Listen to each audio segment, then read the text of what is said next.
nhớ rồi nó trên dùng lì ở thâu mi tú tay khổ xin nó mù đồ này xin nó ít trả nên nó tốt chết chê chỉ mua cho nó là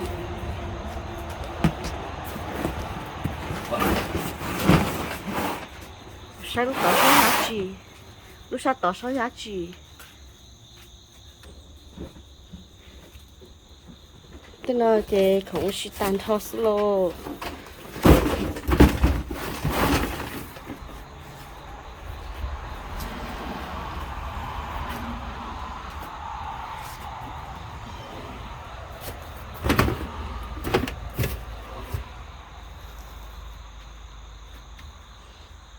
但是那真早很了，你不瞎蒙事哦。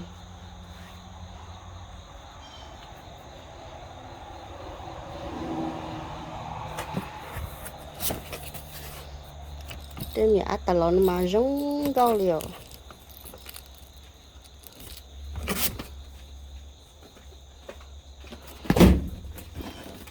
就和那要看着拿了，就那要看，就那哦，就看着那进去切哦。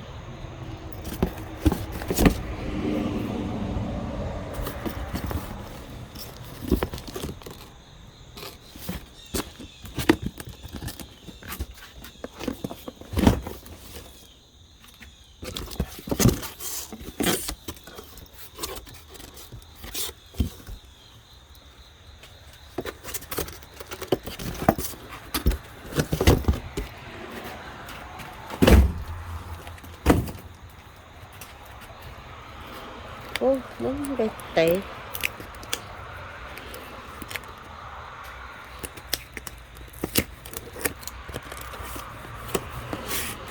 Nó không tới mi áo.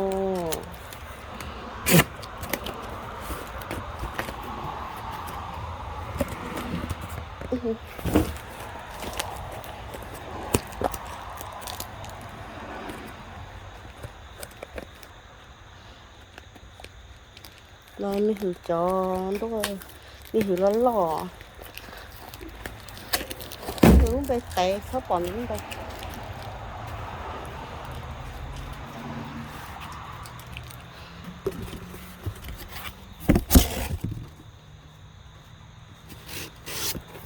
Dạ thiệt.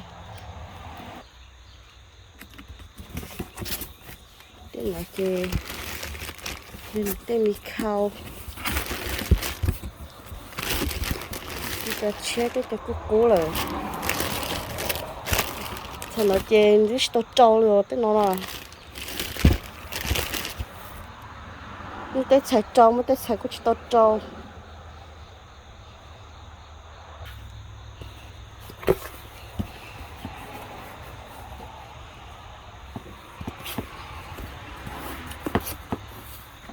Lúc bắt đầu một khi có giá chứ nhá hả? Bây giờ vô sếp bây giờ chở bàn mấy ấy à?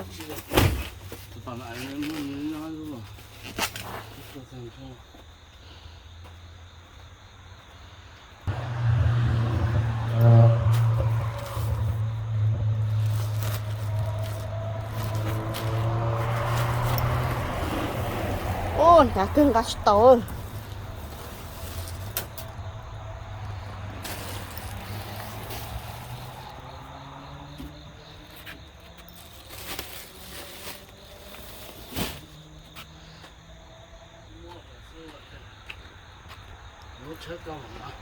你吃到蛮高，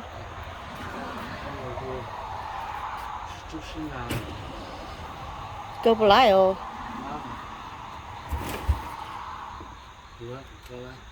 够个蛮cái của nó.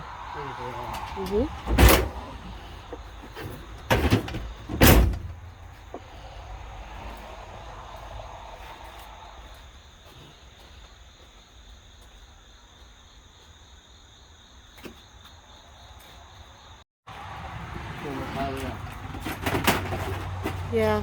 Ô, đã có nướng bên lửa mất sâu đâu, nó sâu bên đâu có chỉ mất lửa à. Tôi khó cứ chinh nhật rồi, bỏ nướng bên.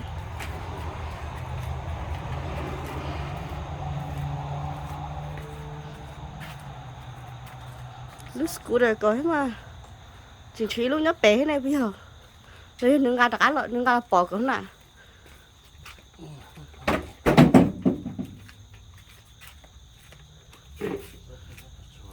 giờ ngồi chỉ trí lúc nhớ bé mà lúc phải con gà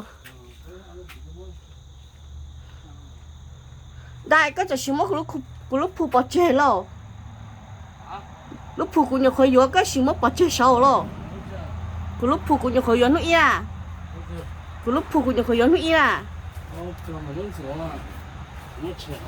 cái sáng tên chỉ có bỏ chơi rồi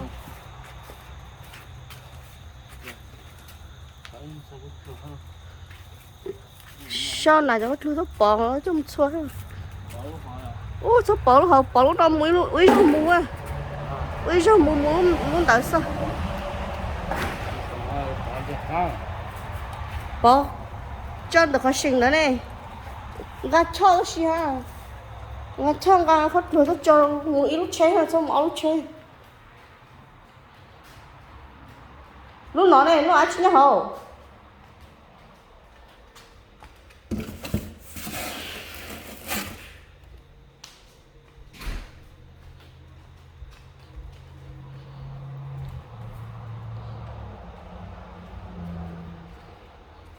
cái lúc chia tối không? Tôi chọn lên nhau ít luôn bóc sợ từ thế này. Ý chỉ cái này nó chết tao cho. Yeah.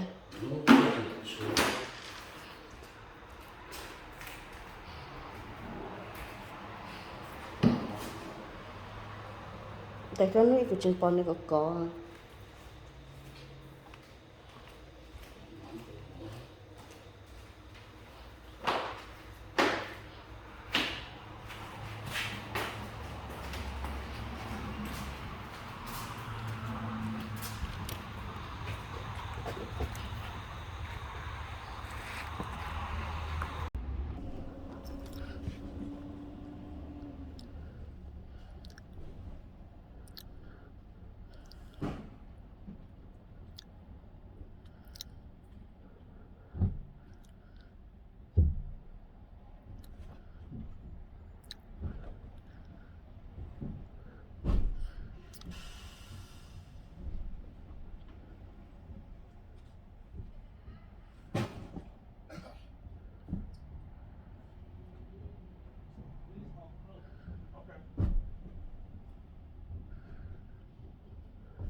Lúc nó chè giờ lúc trước thì và thì ý nữa thôi chắc phụ nó một bó treo lúc nó chè mình nhớ cứ chỉ cần tới thế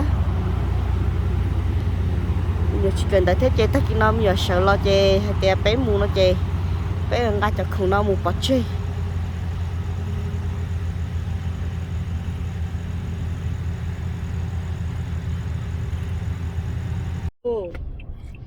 mi tu nó cần theo cái ý tông mát chưa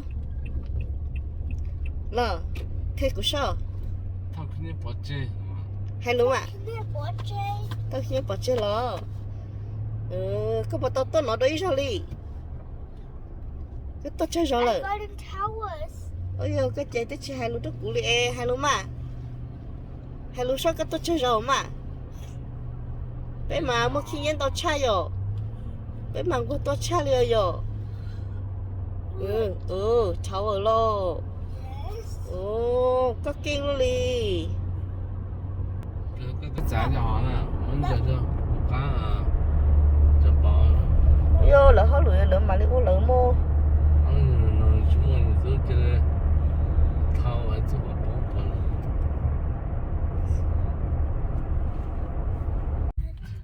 nó phải chống thầu lửa nó nè bị chửi chéo anh thấy ư à chi lú hả? Sao chỉ có số nữa. Y lú, o lú, bé lú, y lú thì chi. Y o, bé. Chơi lú, chơi lú thì bao lú thì chi hả? Nó lú thì chi hả? Y o, bé, bao lú thì chi. Lúc nào mà tôi chơi lúc nào tôi sao còn là nhiều lúc bảo hộ ha. Y lú rồi, tôi thâu thua này, khi nhẹ này. Look. Y chi hả này. Lúc Notice. sao lúc tới lúc tận đây thì thao tôi lúc này trong rồi. Khi nhẹ thì tôi thâu thua. Mua thao lúc bao giờ ra. Lo. Sao là. Ồ. Bây giờ chủ cho lúc hết rồi đấy. Ồ, ý cho nó lú thế rồi. Bây giờ nó tới dạng rồi. Chơi chuyện, ồ, giờ để chuẩn đồng cái con ạ. Thao không, bỏ chơi hết tí ơi, tụ. Để giá kiểu cho chú hình đi ó. Where did he go? Where did he Over go? there, over there. Có xíu mấy chúng không chạy ư số ông tụ. Ô, chả cho nên nó chỉ cho tháo chế nó tỏ đi. Lời trượt trùa có gì. Nó bỏ nó ra. Chả là chỉ cho lời cho tôi ăn đây là chỉ mua phút tàu uống rồi, cho tàu cá thế tàu chơi nữa.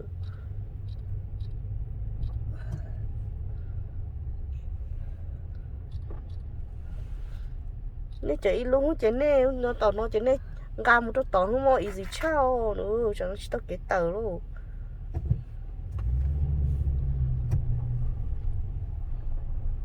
Tao lúc bé thấu lọ. Tao nữa. Tao nữa. Cái họ thích sao tự ta là.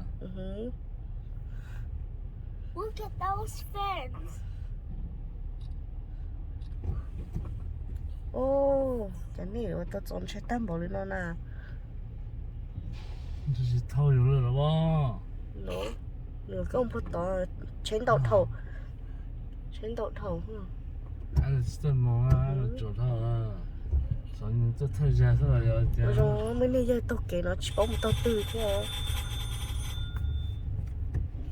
Something there.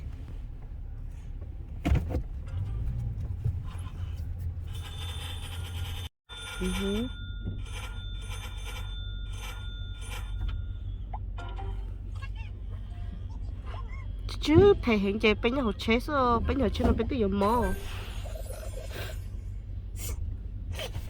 这后面这是老板啊。 Chỉ mò chưa.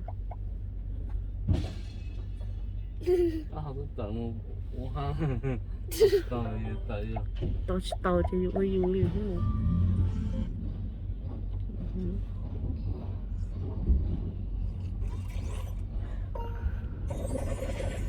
Ủa, ôi sao có củ chế à?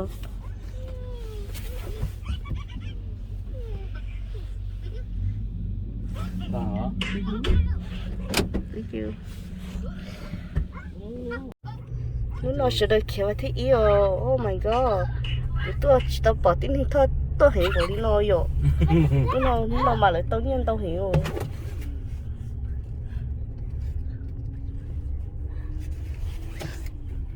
Wow, chú thầu tôi chú.